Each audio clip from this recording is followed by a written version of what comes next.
All right. Hello, everybody. My name is Chris Meyer. I'm the founder at Sector67.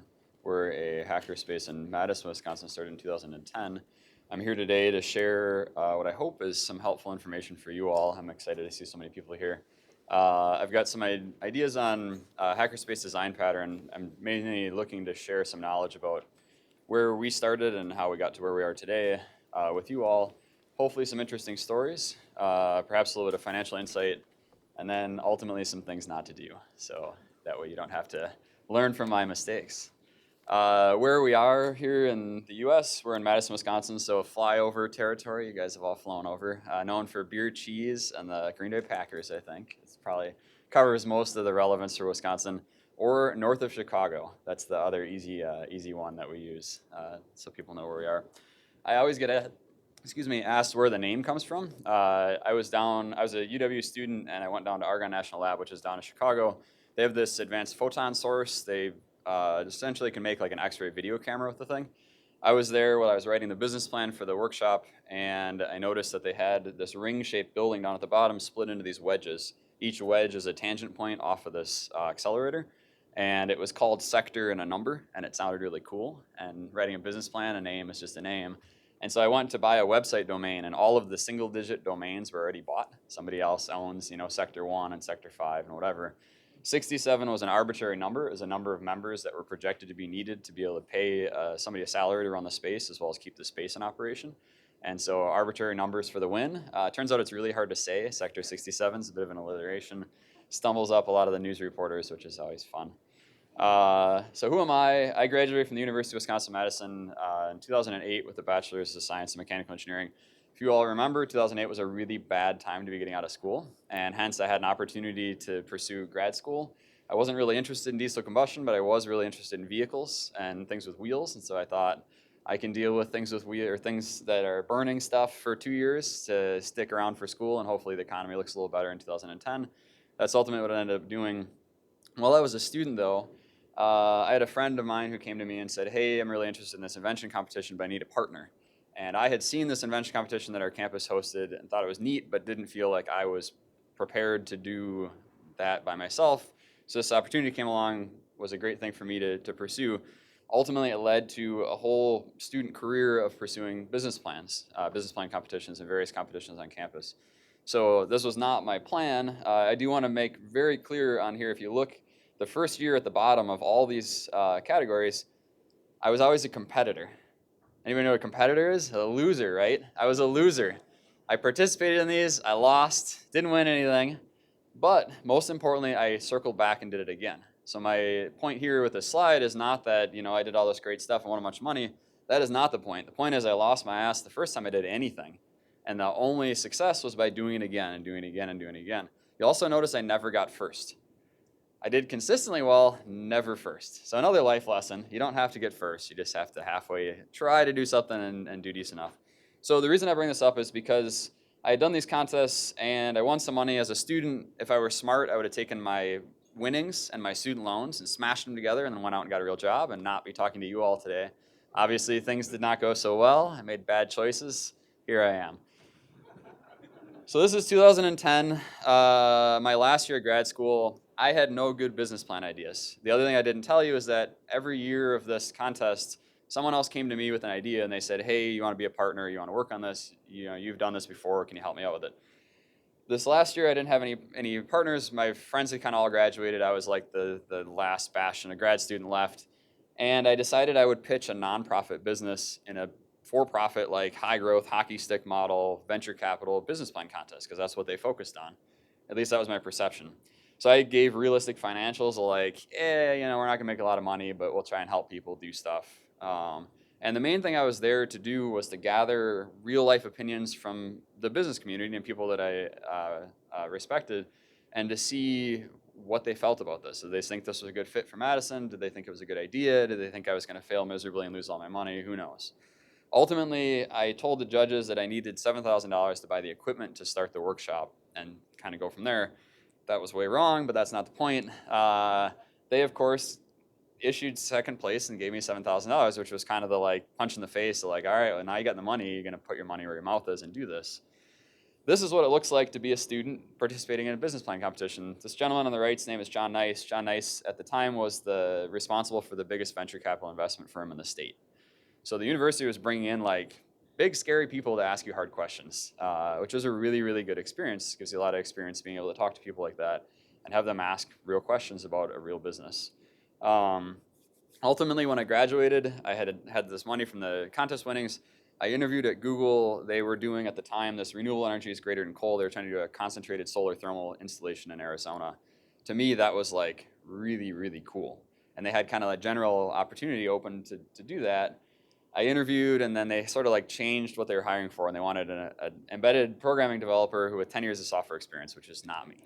So ultimately, again, looked at the rest of the workforce, kind of looked scary, and I thought, you know, what the hell? The economy is sort of a little rocky yet. There's opportunity with places that we could rent. Seems like there's people who are interested, but let's like try to figure it out. So I went to the 2010 Maker Faire, brought my then girlfriend, now wife, along with, and we figured we'd set out, go check out what this Maker Faire thing was, and go visit i3 Detroit. So I went there on the day one. I caught this guy on the right. I don't know, some of you guys might know who that is, hiding in the darkness. It's Mitch Altman, giving a talk on what a hackerspace was. I thought, well, that's me. I want to know what a hackerspace was. Maybe there's some of you all in the room now who want to know what a hackerspace is. Turns out they'll let anybody speak at these things. So day two, they're like, oh, this guy, he wants to start a hackerspace. Maybe he's got some stuff he can share. You know, he's doing like this business stuff. We're not really familiar with that, so maybe the audience will have some questions. So I got invited onto the panel, which was hilarious. And you know, tried to contribute where I could. Ultimately, Mitch was kind of touring through Wisconsin, and he had offered, you know, hey, if I'm ever in the state, I'd be happy to do an event. I teach soldering, I teach people how to build electronics. So we kind of didn't tell the university and put up some signs and got some people to show up in the evening. And you know, how do you get permission to the university to host a soldering seminar in a class? And yeah, you just kind of do that and do it at night. Nobody worries about it. So Mitch came graciously, taught people how to solder, brought in suitcases full of stuff, and we had a great time. And it seemed like there was interest in our community. It seemed like a lot of people showed out for that more than I expected, and I thought this is a cool thing to do. So of course the next logical thing is I can't keep like hiding at the university at night. We're gonna have to like figure out a space to go rent. And these are real pictures of real places that I went and looked at. The relevant one there is the bottom right. That is actually 1960s civil defense supplies stuck in a basement. The real estate person who was walking me through the building was like, oh, nobody's wanted to go down in the basement. What, you want to go down in the basement? This is before the day of like cell phone flashlights. So I went down there with my point and shoot camera, and flash went off, and I went, let me go back up. So that was it's an interesting reality of like looking around at places trying to figure out what you're doing. Ultimately, this middle place in the center was an old lawnmower repair place. That's who we ended up signing a lease for. And by we, I mean me. I always say we because it's a lot of volunteers. At this stage, it was literally just me. So I looked at all these places, and I signed a personal guarantee on a lease. And what that means is that I, no matter what, I'm going to lose $20,000 over the next year to make the space work. And we're either going to house some really big parties and get some money back, or maybe we'll like get some tools, get some people together, and do some cool stuff. That was a super scary thing, like to have to do that. We had our first ever meeting there. This was like literally kind of a renovated again, added onto old crappy garage building. And that's sort of, I think, matches up well with all hacker spaces around the world. They always end up in like a little bit destitute real estate, and it was pretty cool. Stormy here made the first ever project. Never met this guy, walked in, he's like, hey, I heard you got workspace. I need to build a bicycle. Somebody in your community is disabled. I'm trying to travel through. I got a commission to build a bike so that they could ride a bike around. They got hurt in a bike accident. They don't have a sense of balance anymore. And so they wanted to make it so a caregiver could ride on the back, have steering and brakes, and the gentleman in the front could pedal, but make sure he couldn't fall over. So this was a really cool first project really to see come out of the shop and see the success of, and then understand and realize sort of what was there. The student newspaper, of course, picked up a headline, which is by far the best description I've ever seen, which is Eastside Sector hosts hackers. And the byline is UW grads program anything and everything at nondescript warehouse. Total match. They nailed it. It was a classic crappy building, though. So, you know, there's roof leaks. Thank God for hail, because our landlord is never going to fix the roof. But the old drive-by hail guy, oh, there's some roof damage there. You guys might need a new roof. We can file a claim with insurance. So we got a new roof. And so we're kind of here. So this 2010 to kind of conceptualize the idea, wrote this business plan, this fictitious plan around what would sort of work. And 2010 to 2012 was like this slow, determined growth, you know, sort of day to day. People would show up, do stuff. It was cool. Very slowly acquired tools. My wife was super happy to see all this crap get out of the apartment and have like a space for it. So that was good. Um, Ultimately, though, 2012, the landlord came and said, "Hey, just to let you know, your lease is month to month, and we're gonna like level this building. We got a proposal from a developer to do a housing project here, a housing redevelopment, and we're pretty serious. We're thinking about moving forward on that. You guys should really think about where you're gonna go next or what you're gonna do next." Our landlord was nice. They had a crappy building, and they were sort of helping out artists and stuff in the community. But this housing development was ultimately what their plan was. They were beholden to an investment group, and they were trying to make money on what they do. And so, thankfully, that sort of like subsided. That project fell through. They didn't have the state financing they were hoping for, and consequently, we had a little bit of a break. And the little bit of a break sort of 2013 hit, and we really hit a stride. Had a lot of community partnerships, working on a lot of projects, a lot of maker bots. This was the early days of 3D printing. This really gives a fun perspective on like modern printers where people are so upset that they don't just print perfectly. This stuff was like you manually set the bed, you set the head, you hit print, and it just printed relative to wherever the hell it was. And you adjusted the bed speed to move relative to the extruder because you couldn't adjust the extruder, it just ran at whatever the hell speed it ran at. So every single one of these was tuned to run to the extruder and move the bed around fast. And they were called cupcakes because they could literally print a thing the size of a cupcake. So that was the rationale around MakerBots. The cool thing was then is there was a student who wanted to build a better like prosthetic gripper. And so he was participating in those same invention competitions that I did as a student. And so I was really, really excited to be able to help him work through the development process and be able to do that in an environment that really supported those ideas and those things. So he worked on a differential grasper and went and competed in the invention competition and did really well, and actually ultimately formed another business in a subsequent year, and he's still running that business today. And so this was a cool experience for me to be on the other side of helping other people, a way that I wish I had been helped when I was doing these things. We hosted a thing called Startup Weekend. It was like a 54-hour work over the weekend, building companies and inspire other entrepreneurs and other entrepreneurship ideas in the community. This is the early days of Kickstarter. So somebody made, it's called Portable Scores. It's the Digitally. So the idea was like a scoreboard you could set on the side of a pickup game of soccer or whatever, and you could keep track in a very visible way so the teams could play a little more competitively. Of course, you know, when you got the mini bikes, good to run out a timer on the race there too. Somebody called me and said they wanted to host a play, and I was thinking like, there's a million places to host a play. Why the hell do you want to host it at a hackerspace? And then I saw the title, Gruesome Playground Injuries, and I was like, this is a good fit. Maybe we can make that happen. So a lot of it was around trying to use the space in a flexible way and see what the community wanted to do with it. There's also an event that my wife, Heather here, she's going to kill me for that picture. We saw at I3 Detroit, or the Detroit Maker Fair was called Detroit Soup. And so the idea was soup, salad, and bread for a minimum amount is like $10. And you take the proceeds from the meal and you have presenters during the meal. So imagine you all are here, you pay $10 to get in, eating food, and then somebody up here is presenting a community project that they can innovate and work on it within the next month to come back to the next meal and talk about progress. So we were giving away essentially micro grants from the proceeds from the food. It was like $500 to $1,000, and it was a really cool community event activity that got, again, a lot of other help to kind of spurn and grow a community. One of the things that's near and dear to my heart is teaching and encouraging other people to learn. This was MG21 students. That was an alternative school nearby us, and the students wanted to build a 3D printer. And so their teachers had reached out and said, hey, do you think you could help a group of our students put together a 3D printer? It turns out the idea of building a 3D printer is way more fun than the pragmatic, actual, like day-to-day build a 3D printer. But to their credit, they got the thing together. It was a Rostock Max. So it was a Delta printer, which is a whole other headache. But it looked really cool in the pictures, and they got to pick what they wanted to build. So that's what we did. But that was really fun experience to be able to see the impact that you could have, again, to students and to learning.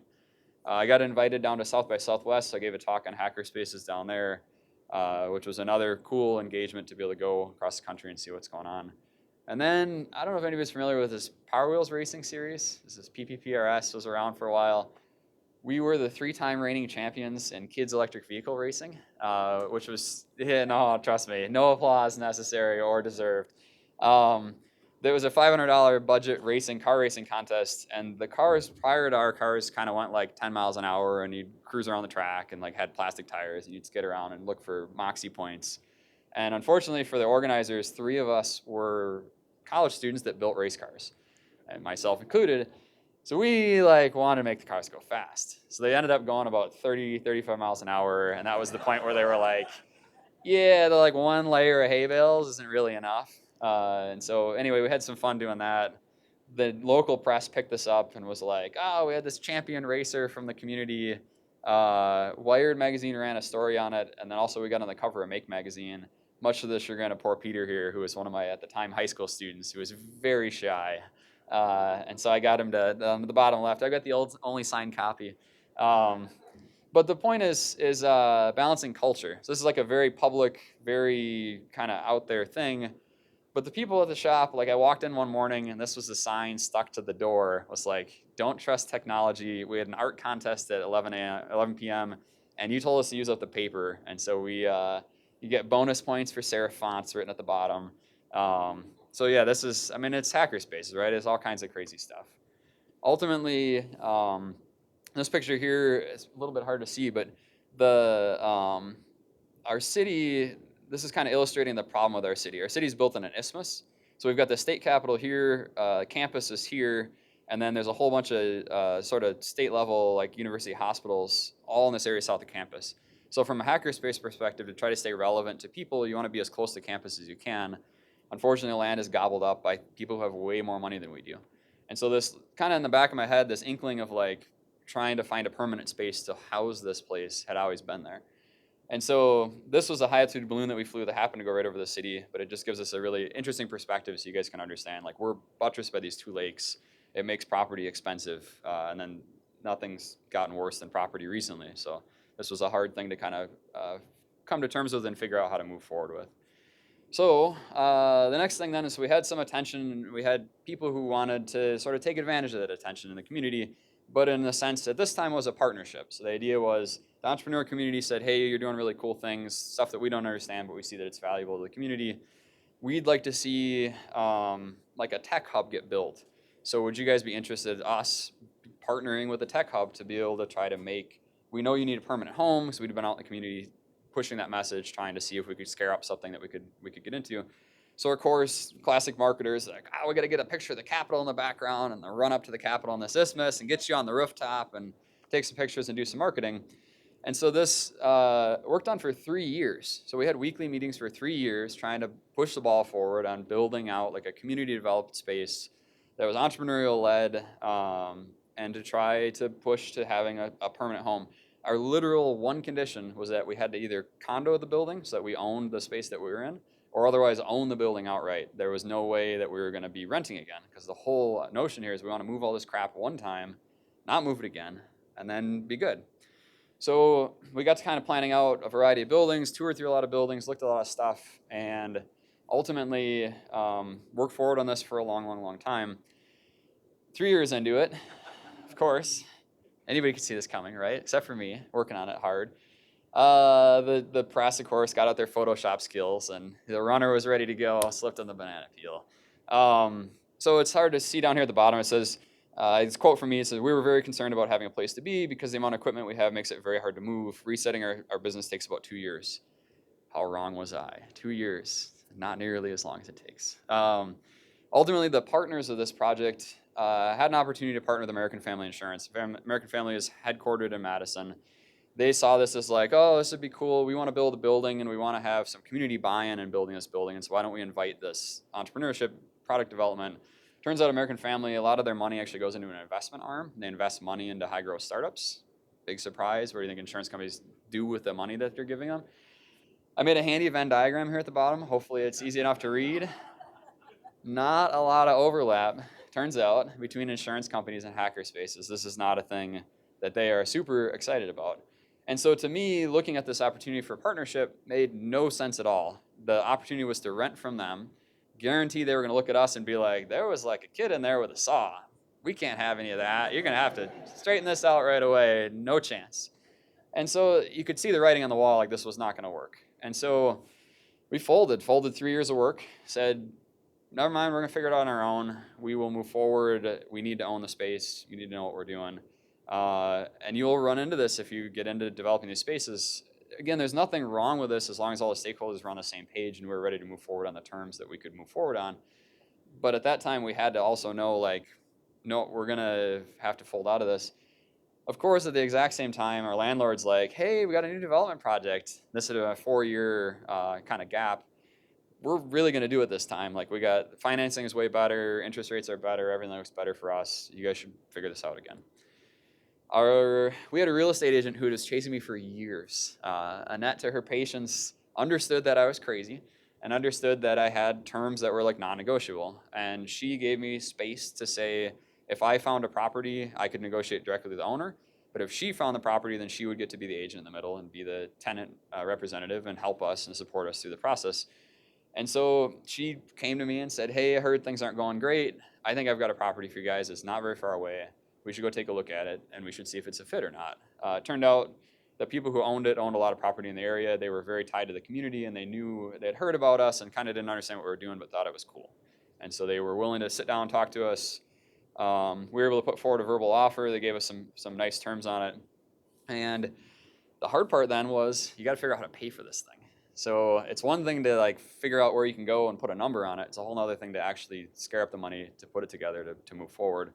And the $400,000 is literally to buy an aluminum skin 1949 warehouse, no heat, no air conditioning, floors all out of level. There's raccoons living in the roof. There's squirrels in the walls. There's rats. I mean, it made our current property look really nice. Put it that way. So we got back to planning, and so we laser cut out like work boundaries for the tools, and like part of this was like to keep people thinking about how to structure the space and how to move forward. As a membership community, of course, my job is to keep our members happy.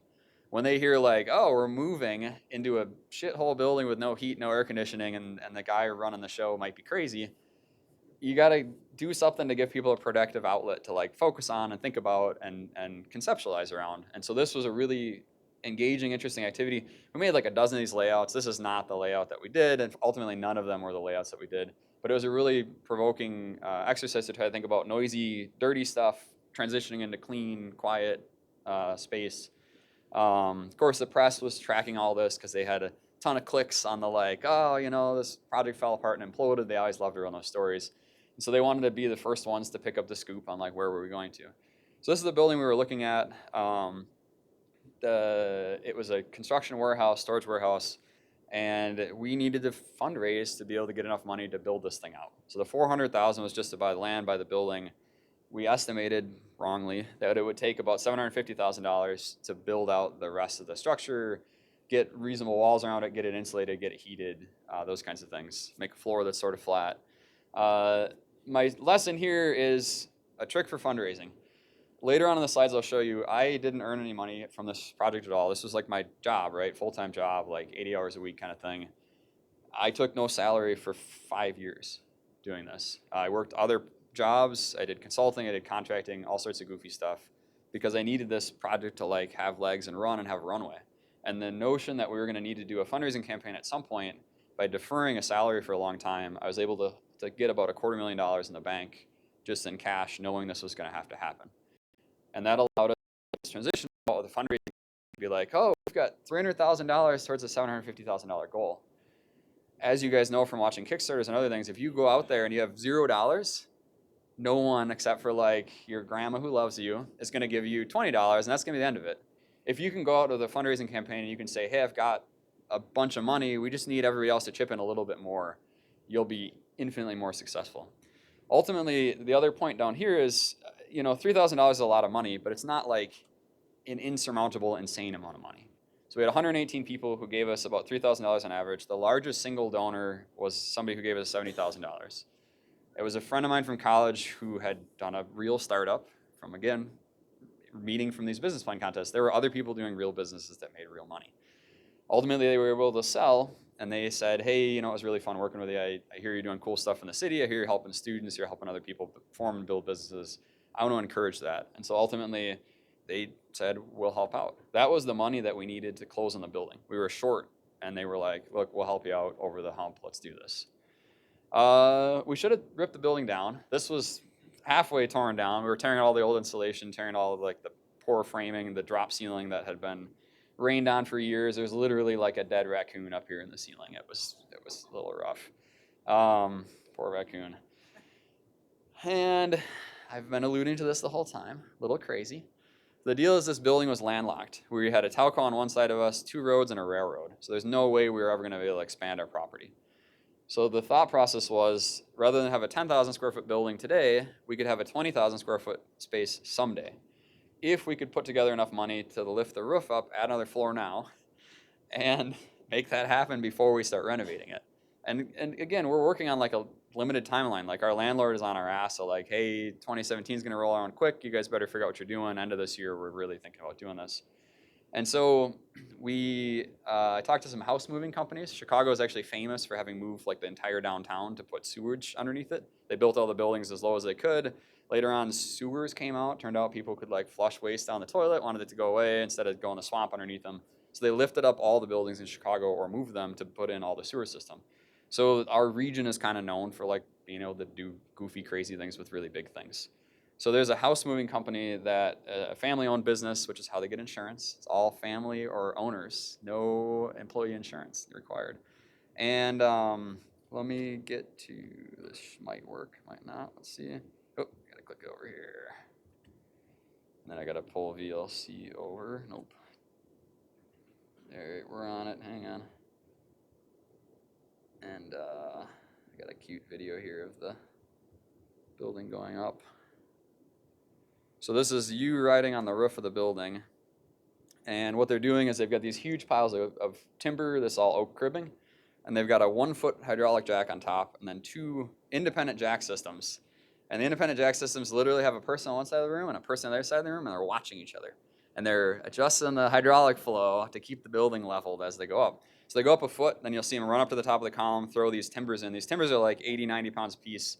Set the building back down on the timbers, reset the jack up a foot, then they jack it up another foot, and they're just doing that 10 times. Sounds really easy. It's a little bit of work. And then you can see all the equipment running around, these folks running around. So it costs us $25,000 to lift the roof, which, again, for the future needs of space, really crazy cheap. We got our only other quote was a firm out of Chicago, $250,000. So when these guys were like, oh yeah, 25K, we'll get that done for you. We're like, where do we sign? We waited a week, called them on the phone, talked to them, like, all right, yeah, so, I mean, a little expensive, but, like, we think we might be able to swing it. And where do we sign? And so that's what we ended up doing. And so they got the outside columns on, so you can see we had put in this metal framework underneath here, got these outside columns in, and then the roof was supported. And our neighbors were all like, what the hell happened? I was home in the morning, and I came home in the evening, and the building is bigger than it used to be. And so these guys, when they finished up, they told me it's the biggest thing they've ever moved the highest, which is good to know when they're done, not when they're starting. Let me get us restarted here. And yeah, so if everybody already thinks you're nuts, what's the harm? So if anybody's squeamish, the next slide, you've been warned. It's not terrible, but it's me being hurt. So the headline is, man hurt in East Side explosion, fire department says. So I was working late at night, working on getting this building stuff ready and getting these columns in place. And yeah, sorry folks. That's why I've got the cool looking arms, only in hindsight. So I got hurt, and I'll cover that in another 2 slides. And there was a Kickstarter. And so community got together in 6 days. Some friends raised $113,000, and that allowed us to keep moving forward. Anybody else a super nerd? Ever see this cover here? This is criticality accidents. These are when, in the nuclear development, something trivial and stupid happens. So somebody, has the demon core or the atomic bomb parts, they slap them together, and a bunch of people die. I am a super nerd, and you read through those, and it's all like trivial things, like just stupid things combined, circumstance combines, people get hurt. I had 2 trivial errors, placement and circumstance. I was working on moving this column, probably not this column, but a column very similar to this. This column is 700 pounds, is 14 feet tall, and I needed to get it into a certain spot in order to get it placed in the right spot on the foundation. The forklift couldn't quite get where it needed to go, so I was gonna scooch it, and I was working at 11 o'clock at night by myself, which is not a good sign. And the day prior, I had gotten a bottle for the propane powered forklift, and I brought it inside, and I've got a 10,000 square foot warehouse, and I just set it somewhere, right? I mean, no spot's as good or as bad as any. Mythbusters could not reproduce this. This column tipped over, and there's a thing called a crush ring. That's what the top of this column is. It's to guard the valves and the valve assembly. This column tipped over, and it missed the crush ring by like 1/8 of an inch. It hit the shoulder of the tank, and can opener of the tank kicked it over, and fortunately shot it away from me about 15 feet. The old like primitive brain kicked in. You smell the propane, and you're like, oh, the door is like right next to where that tank went. Maybe I should. Oh no, I should go the other way. So I took off, started running. Got about 10 feet away, and the forklift was idling, and it kicked off the propane. So I built my own fuel air bomb, got to watch the flames catch up. It's not good. So turns out one of these bottles of propane needs a lot more respect than I think anybody gives them. They have 948.08 sticks of TNT inside of them. Not the same release rate. So if anybody's a super combustion nerd, the TNT releases way faster than a propane burns, but the point is still there. There's a lot of energy in that thing. So I got hurt. I got to spend 30 days in the hospital. Where is my slide? We'll get to it eventually. And yeah, burns are no fun. So please be respectful around accelerants, fire-producing things. Be smart. Be careful. So where were we? We got the building lifted up 10 feet. I was in the hospital. My volunteers take over. This is one of those tests for, are you building a good community, or are you building a one insane person who's like doing everything? Turns out I was building a good community. And so these folks took over. They continued to move the ball forward on the project. They made plans. They signed a guarantee on a $75,000 erection plan to get the concrete panels that I was going to set in place with the forklift erected with a crane from the manufacturer of those decks. And they kept moving forward, which is what they knew needed to happen. There's a whole other side to this, which is the legal and like functional requirements to build a building. And I won't spend a lot of time on this. Anybody can come up and ask me afterwards. We did all of our own plans. We did all of our own engineering. We did all of our own construction wherever we could. Fun trivia in Wisconsin, there's no license around fire alarms. So I installed the fire alarm. Turns out anybody can be a fire alarm installer. You gotta be an engineer to do the plans, but not to be the installer. Other trades are licensed, like plumbing, electrical, those types of things. You have to have somebody who's gonna be your contractor, who again can pull the plans and supervise. But you've gotta have somebody who's willing to do that. You've gotta have bathrooms, parking, accessibility, health and safety. Those are all to give you a legal designation of what's called occupancy. So occupancy is what allows you legally to have a habitable, usable building. I had a trick while we were doing this building development, which was I wasn't gonna take out the bathroom that was in there. So I had this really shitty bathroom. And the plan was to build the second floor structure, set a spare column, and then set the deck and do everything above this. Later on, support that column, remove it, set the real column in place once the bathrooms were taken out when we had new bathrooms. And that would never have lost us occupancy. The very first thing my volunteers did is they got that bathroom the hell out of the way, which was good. It had to happen. It made it a lot easier. But ultimately, then it took us an extra year to regain occupancy. Because if you have continuity of occupancy, you can kind of do whatever the hell you want. But as soon as you lose occupancy, you have to be full licensed state code. Everybody's got to be happy to sign off again. So did the building plans. The second floor is kind of a blank slate, which we're still working on. The first floor, then we kind of laid it out, and we put all of the noisy stuff off to the left side over here. So put the wood shop, the welding shop, had kind of a flex space. It's an architecture term for like, we don't fucking know what we're doing. So flex space. And then we have like a business incubator and an event space. And the idea was to put those folks further to the right, which again, diversified income. So we don't have one thing that we do. We do a blend of a whole bunch of things, which helps to make things a little bit easier then from a revenue perspective. So we had to get our electrical stuff figured out. Of course, being who we are, we didn't like go to the store and buy a new electrical panel. We went into a building that was getting torn down, and we took out the old electrical panel, which had one more year of grandfathered status by the current NEC code that allowed reinstallation, and we put in a new electrical service, which saved us like $40,000 because this stuff was not cheap then, it's not cheap now. You had to have parking, and so the building inspector was out, and he's like, oh, you got to have parking stalls lined out, like, you know, I don't know, get some brick or something, put some lines in the ground, you can use those as parking stalls, whatever. So I went out, and I used to do landscaping when I was younger. I dug in these bricks and like laid out bricks, painted them yellow to like make the lines because that's what he told me to do. I don't know. He just wants permanently marked lines in the ground. Seems reasonable. And then the guy shows up and he's like, "The hell is with the bricks?" I'm like, "You told me to put bricks down and paint them to make permanent lines." He's like, "No, no, no. You got to brick the whole parking lot." I'm like, "I'm not gonna brick the parking lot. We're gonna pour concrete." So this was all of us waiting, having never poured concrete in our lives, for the concrete truck to show up. And if I don't know if anybody's ever poured concrete, but like you order a batch of concrete, it's 9,000 pounds of concrete. It's coming. They're gonna dump it out of the back of the truck whether you want it or not, and it's gonna go somewhere. And that concrete then starts to clock. You've got about an hour to place it, get it smoothed out-ish, and then you got to wait about 3 hours, depending on the temperature and all sorts of things, and you got to get it finished and smoothed out. So we had precisely 0 people who had done that, except for this one guy in the yellow boots who did flat work like 20 years ago and hadn't done it since. And he hurt his back, so he couldn't do any of this stuff, but he could totally tell us what to do, which is awesome. Thank you, Paul.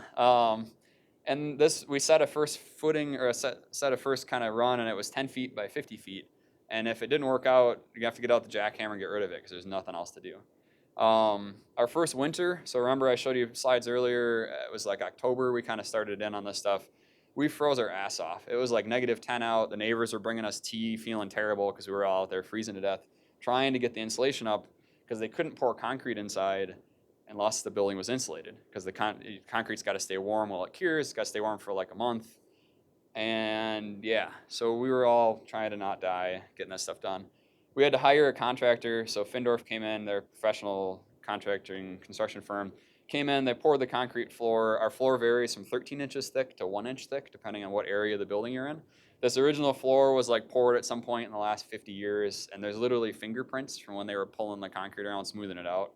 So we had a donor who earmarked $10,000 for a flat floor, because he was like, "You guys are idiots. Why the hell are you going to build this building, build all around, and then have a floor that's all at a level?" And we just didn't have money. And it was a choice of like, do you want heat or do you want a floor?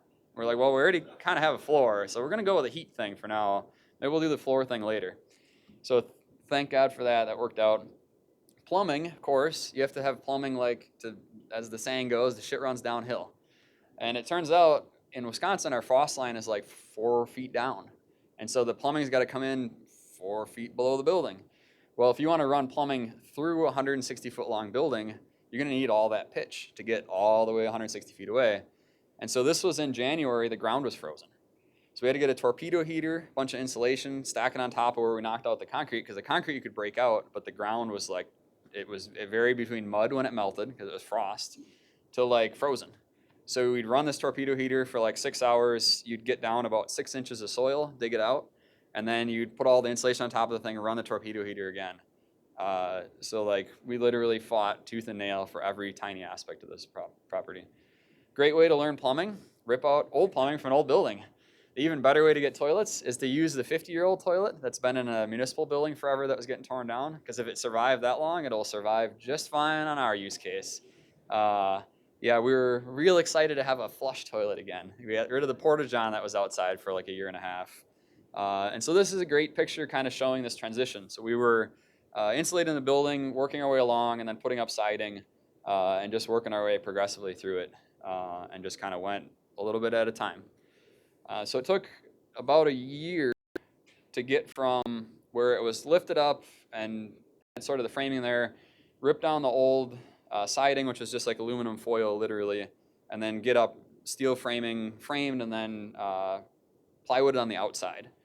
This was not done on the inside, like nothing inside was done yet. We were just trying to get a box that we could heat or cool, because October 2018, our landlord knocked down our old building, and we had to have all of our shit out and moved over here before then, because obviously we had nowhere to go. So we were doing construction while moving all of our stuff, while trying to make all this stuff happen. It was not very much fun.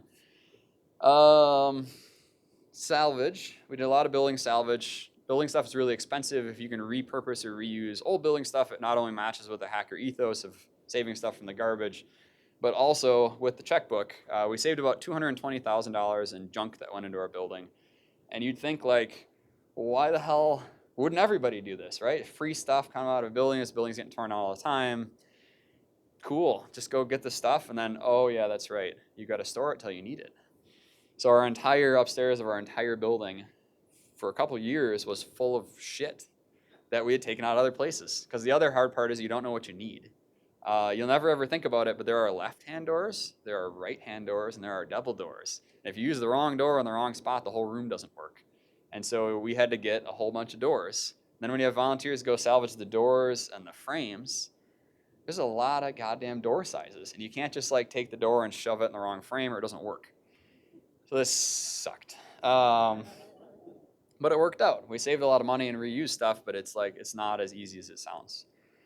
The other fun thing when you buy an old building, you get to find stuff in the ground sometimes. So we were digging along the building to put in insulation along the slab, around the foundation, and we found a pipe that smelled like gas. And we had done a phase 1 environmental assessment, which is like you go look at the old paperwork from the DNR filings in the state and the city and whatever else. And we knew that at some point this place was called the Good Oil Company. Who the fuck picks the Good Oil Company as a name? That is not a good name for an oil company, but that's what they called it. Evidently, they refueled their trucks here using a gasoline storage tank. And we had notes from when they took out the pump. There's no note about the tank. So the person who owned this property was kind enough to allow us to do a phase 1 assessment where they ran this ground penetrating radar all over the parking lot, looking for an empty steel tank. Turns out this is like the easiest thing ever to find with ground penetrating radar. The hard ones to find are fiberglass and full of water, full of fluid.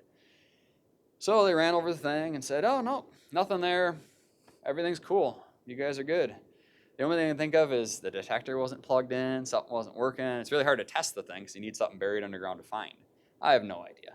But they didn't find it. The environmental engineering firm who did the phase 1 work, I think, sensed that they didn't want to get sued. So they charged us $5,000 to come do the assessment and do the testing and do whatever else. I removed the tank. We hand shoveled all above it and then rented a mini excavator. Turns out that tank was heavier than the mini excavator. But if you bump it into the wall, the hydraulic bypass in the mini excavator will pull up just a little bit when it goes weightless, and then it'll go back to holding. So I just kept bumping it off the wall until it got up and out of there. What's that? Yeah. They checked it with a sniffer. It was a non-explosive environment, but thank you for your concern. So this environmental engineer goes down to the bottom of the hole, picks up a scoop full of sand and goes, oh yeah, you guys will be fine. Because they had to send off a sample to verify the groundwater wasn't contaminated. Because if we had contaminated groundwater for the rest of our lives, we would have had to pump water out, strip the volatiles off, and then pump it back, which would have been not good. Other fun one, we were built close to this Telco property line, and our property was really old, and their property was really old, but it turns out if you redo the wall on adjacent properties within 15 feet of the property line, by national code, it has to be fire rated. We put up all the plywood, all the insulation, getting ready to put up siding, and the building inspector's like, you got fire-rated plywood in there, right?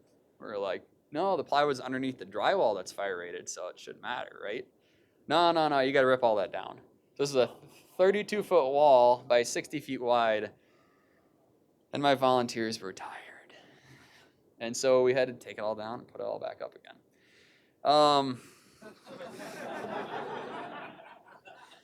This one speaks for itself. So very quickly, my last couple of slides here, by the numbers. So this is our financials. Again, once 2012 hit, recognize the value of keeping that net value going into the savings account. This is where that $200,000 came from, was 5 years of operating savings, essentially. And those savings were not going to me. That's my salary at the far right there. So my initial investment was $10,000 I put in from the savings from the business plan contest. I got it back 5 years later, so net zero, no interest. It's real nice. The next year, my board made me take a salary, which was smart on them, for only part of the year. I had $24,000 a year I made. Good salary on a master's degree for engineering. No big deal. Don't tell your kids. And I would say the best parallel here is like a snowball debt method, right? So we never took any debt, no any loans. This is our next financial, so we kind of ended in 2016 on this one. Picked up here, this is from GuideStar, which nicely keeps track of the financials on nonprofits. And you can see in that 2017 year that we were doing a fundraising, we had a huge bump. Those were all those donations for the building. And then in subsequent years, we had a drop, and then we had a huge drop for COVID. And so we had like this transitionary time, just really lucky is what I'll say. That was about the best thing we do. Because if COVID had hit in the middle of this, or who knows what, it would have been more of a nightmare. So I've had a few careers, general contracting, motivating volunteers to help with stuff. One other goofball thing we do is we resell stuff on eBay. Please don't go buy random shit from our eBay store unless you actually need it. We sell all sorts of industrial surplus. People give us stuff. We can't just hoard it up in the shop. The best thing we do is sell it. This actually, again, moving 2016, revenues went through the floor. You can't run an eBay store and build a building at the same time. But after that, you can start going through all the shit you have upstairs and going, we don't need this, we don't need this, let's sell this stuff, let's get this stuff out of here. And so my kind of parting advice here would be entrepreneurship's really hard. It's not fun. Everybody's got this like high growth, I'm gonna make $1 gajillion doing this stuff. It's really hard to do and to stay motivated. But in the same sense, the payoff to me is working with kids, working with adults, working with people and teaching them stuff. And that's what I have a lot of fun doing. Unfortunately, playing general contractor takes away a lot of that. I look very much forward to, in the next couple of years, wrapping up construction and getting back to it. Homework assignment for you all, if you're interested in starting a hackerspace or a makerspace or a whatever space, community space, there's this old book, Ray Oldenburg, it's called The Great Good Place. It's about third spaces. The idea of it's not work, it's not home, it's where do you go to hang out with people, shoot the shit, whatever. Some people it's a bar. In England, this whole middle section of this book is all about English pubs, which are like the neighborhood gathering points. But the first section of the book and the last section of the book are very relevant for trying to create a community space. And I always recommend people check this book out. You can definitely find a PDF online for free. This would be the proof of our community. This screwdriver set is 10 years old, and they're all still there, which is unheard of. I had to replace this about 2 years ago because they started breaking apart and the tops get sharp. So yeah, I figured get rid of the sharp parts of it. Chicken tax, cat tax. Does anybody have any questions?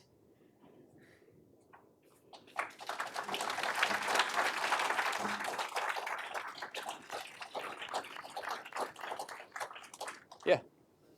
Question on your funding slide.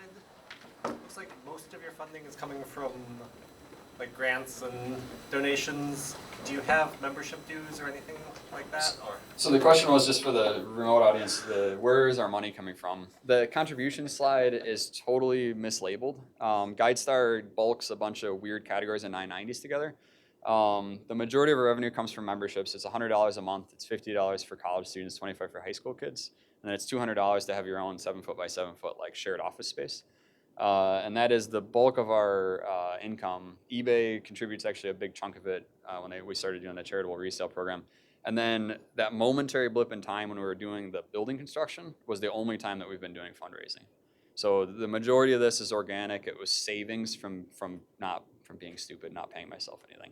That was ultimately what allowed us to then do that successful fundraising campaign. But yes, we do charge dues, and it's all month to month, so it's not like there's a contract or anything. Yeah.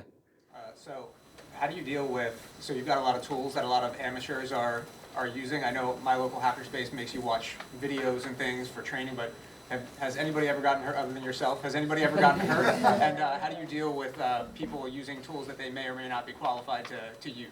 So I will say yes, I'm the only one who's actually got hurt. The only other person who's got hurt in any substantial way was when we were doing demo, somebody swung an axe at the aluminum, and they like, I don't know what the hell they're doing, but he smashed his finger on the beam, like hit the beam with that. It was just like a messed up finger for a while till the fingernail grew off. So that was okay. Other than that, no, I teach everybody everything. So again, if the reiterating theme on this talk is I'm an idiot. I'm an idiot. The good thing about that is that's how I avoid injuries. I make sure there's very consistent training, and I train things on like an apprentice basis on a goal and objective. So I don't have like a generic catch-all like, oh, I'm going to teach you everything on the machine shop, how to use all of it. I have you want to cut a 2x4.5 on the chop saw? I'll show you how to use the chop saw. If you need to like rip some weird board or something, come and ask me, and I would be happy to help you figure out which tool is appropriate. That's bad on me because I don't have very wide throughput, right? I'm limited in my time. But it's good in that I don't waste a lot of people's time, and they don't waste a lot of my time teaching things either way that aren't helpful. Because it tends to happen that people forget stuff unless there's a relevance to it. So if you have a direct application for a thing, you will remember it forever. If you have like, oh, some guy ran me through the wood shop, and I totally know how to use everything now because we looked at everything for like 5 minutes. That really scares me. But it works clearly for a lot of spaces, and so it's okay. It looks like I'm out of time. So I will stick around out there. If anybody has any questions, I'm around the rest of the time. I will be wearing a Sector 67 shirt, so hunt me down. Thank you all.